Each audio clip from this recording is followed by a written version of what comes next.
Hello guys, welcome to my channel. আপোনালোকে চাই আছে ইছু মম ব্লগ। আজি এটা নতুন ৰেচিপি লৈ মই আপোনালোকৰ ওচৰত আহিছো। আজি মই ৰাজমাৰ ৰেচিপি এটা লৈ আহিছো। এই ৰাজমাৰ ৰেচিপিটো বহুত ইজিলি বনাব পাৰি ঘৰতে, কিন্তু বহুত বেছি টেষ্টি হয় কম সময়তে। আপোনালোকে কালাৰটো দেখি গম পাইছেনে? ৰাজমাখিনি সঁচাকৈ বহুত বেছি ধুনীয়া হয়। ইয়াৰ বাবে মই লৈছো 2 কাপ ৰাজমা, যিখিনি ৰাজমা মই 8 ঘণ্টা তিয়াই ৰাখিছো। আপোনালোকে গোটেই ৰাতিটো তিয়াব পাৰে। ৰাজমাখিনি তিয়াই মই কুকাৰত গৰম মছলা অকণমান দি 5টা চিটি মৰাই লৈছো। চিটি মাৰি মই এইখিনি নমাই ৰাখিছো। তাৰ বাহিৰে মই মছলাৰ বাবে এচামুচকৈ আদা নহৰু জ্বলা একেলগে মিলাই পেষ্ট কৰিছো। তাতে মই পিয়াজ দুটাও এড কৰিম। এড কৰি ধুনীয়াকৈ স্মুথ পেষ্ট এটা বনাই ল'ম। আদা নহৰু জ্বলা আপোনালোকে নিজৰ সোৱাদ অনুসাৰে ল'ব পাৰে। মছলাখিনি হৈ গ'ল। এতিয়া ইয়াতে মই কেৰাহী এটা গৰম কৰিছো। তাতে মই ঘি এড কৰিলো। ঘি আসলতে ঘিয়ে হৈছে মেইন সামগ্ৰী এই ৰাজমাৰ ৰেচিপিটোত। আপোনালোকে ঘিত যদি এই ৰাজমাখিনি বনাই বহুত বেছি টেষ্টি হয়। এতিয়া মই পিচি লোৱা যিখিনি মছলা আছে এইখিনি ইয়াতে এড কৰি দিম। আপোনালোকে মছলা নিজৰ পৰিমাণ অনুসাৰে ল'ব। মই আগতেই কৈছোঁ ধুনীয়াকৈ মছলাখিনি ব্ৰাউন হোৱালৈ ইয়াতে ভাজিব লাগিব আৰু গেছৰ ফ্লেম ল' ৰাখিব লাগিব, নহ'লে মছলা জ্বলি যাব। মই গেছৰ ফ্লেম ল' ৰাখিছোঁ। ৰাখি মই এই পেষ্টখিনি ধুনীয়াকৈ ফ্ৰাই কৰি লৈছোঁ। এই মছলাখিনি ফ্ৰাই কৰোঁতে যি 5 মিনিট বা 10 মিনিট টাইম লাগিব, তাৰ বাহিৰে আমাৰ অকণমানো বেছি টাইম নালাগে এই ৰেচিপিটোত। কিন্তু আপোনালোকে যেতিয়া খাব তাৰ সোৱাদ বহুত বেছি আহে। যোনে এবাৰ বনাই তেওঁ মোক প্লিজ কমেণ্ট কৰিব। লাহে লাহে মছলাখিনি মই ভাজি আছোঁ। গেছ মোৰ একেবাৰে ল' আছে।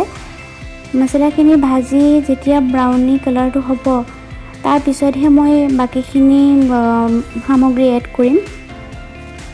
দেখিছেনে মোৰ হেৰিখিনি পেষ্টখিনি ধুনীয়া ব্ৰাউনি কালাৰ এটা আহিছে। কিন্তু মন কৰিব লাগিব যে আমি যাতে এই মছলাখিনি জ্বলি নাযায়, কাৰণ জ্বলি গ'লে আমাৰ তৰকাৰীৰ সোৱাদ একেবাৰে কমি যায়। ইয়াতে এতিয়া মই গুড়ি মছলাখিনি এড কৰিম। তাৰ বাবে মই অকণমান নিমখ দিলোঁ, হালধি অকণমান, আৰু এইখিনি হৈছে জিৰা গুড়ি।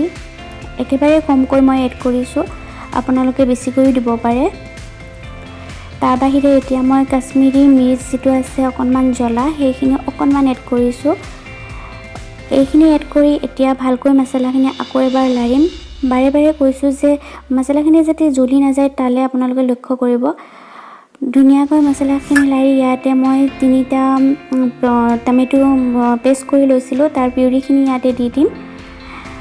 এইখিনি আপোনালোকে বেছিকৈও ল'ব পাৰে, 4টা টমেটো ল'ব পাৰে। মই 3টা লৈছোঁ ডাঙৰ চাইজৰ।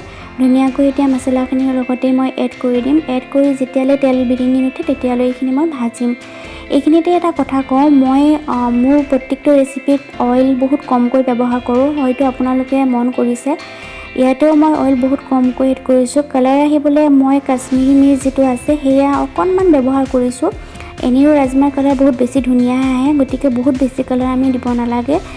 এতিয়া মোৰ মছলাখিনি ধুনীয়াকৈ ভজা হৈ গৈছে। দেখিছেনে তেল বিৰিঙি ইমান উঠা নাই, কাৰণ মই যিহেতু বহুত বেছি তেল দিয়াই নাই।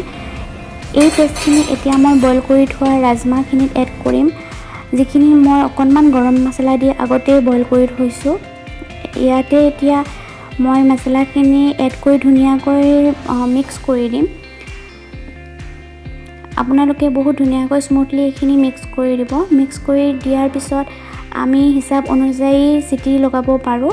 মই ইয়াতে চিটি লগাম 5ৰ পৰা 8টামান, একেবাৰে ল' ফ্লেমত ৰাখি। গেছ হাই কৰি নহয়, গেছ ল' ফ্লেমত কৰি মই এনেকৈ চিটি মাৰিম 5টাৰ পৰা 8টালৈ। তাৰপিছত বহুত ধুনীয়া একেবাৰে গ্ৰেভি টাইপৰ মোৰ ৰাজমা ৰেডি হৈ যাব। আপোনালোকে ঘৰতে এনেকৈ একেবাৰে ইজিলি ৰাজমা বনাই চাবচোন। ৰাইচ, বাটাৰ নান, পৰঠাৰ লগত বহুত বেছি টেষ্টি লাগে। কেনেকুৱা লাগিলে বাৰু মোৰ আজিৰ ৰেচিপিটো? এয়া চাওক, চিটি মৰাৰ পিছত মোৰ ৰাজমা ৰেডি। দেখিছেনে কিমান ধুনীয়া গ্ৰেভি হৈ গৈছে? কিন্তু এটা কথা মনত ৰাখিব, পানী আমি পিছত এড কৰিব নালাগে। বইল কৰোঁতেই যিখিনি পানী এড কৰোঁ সেই পানীখিনিতে আমি ৰাজমাখিনি বনাম। যদি ভিডিঅ'টো ভাল লাগিছে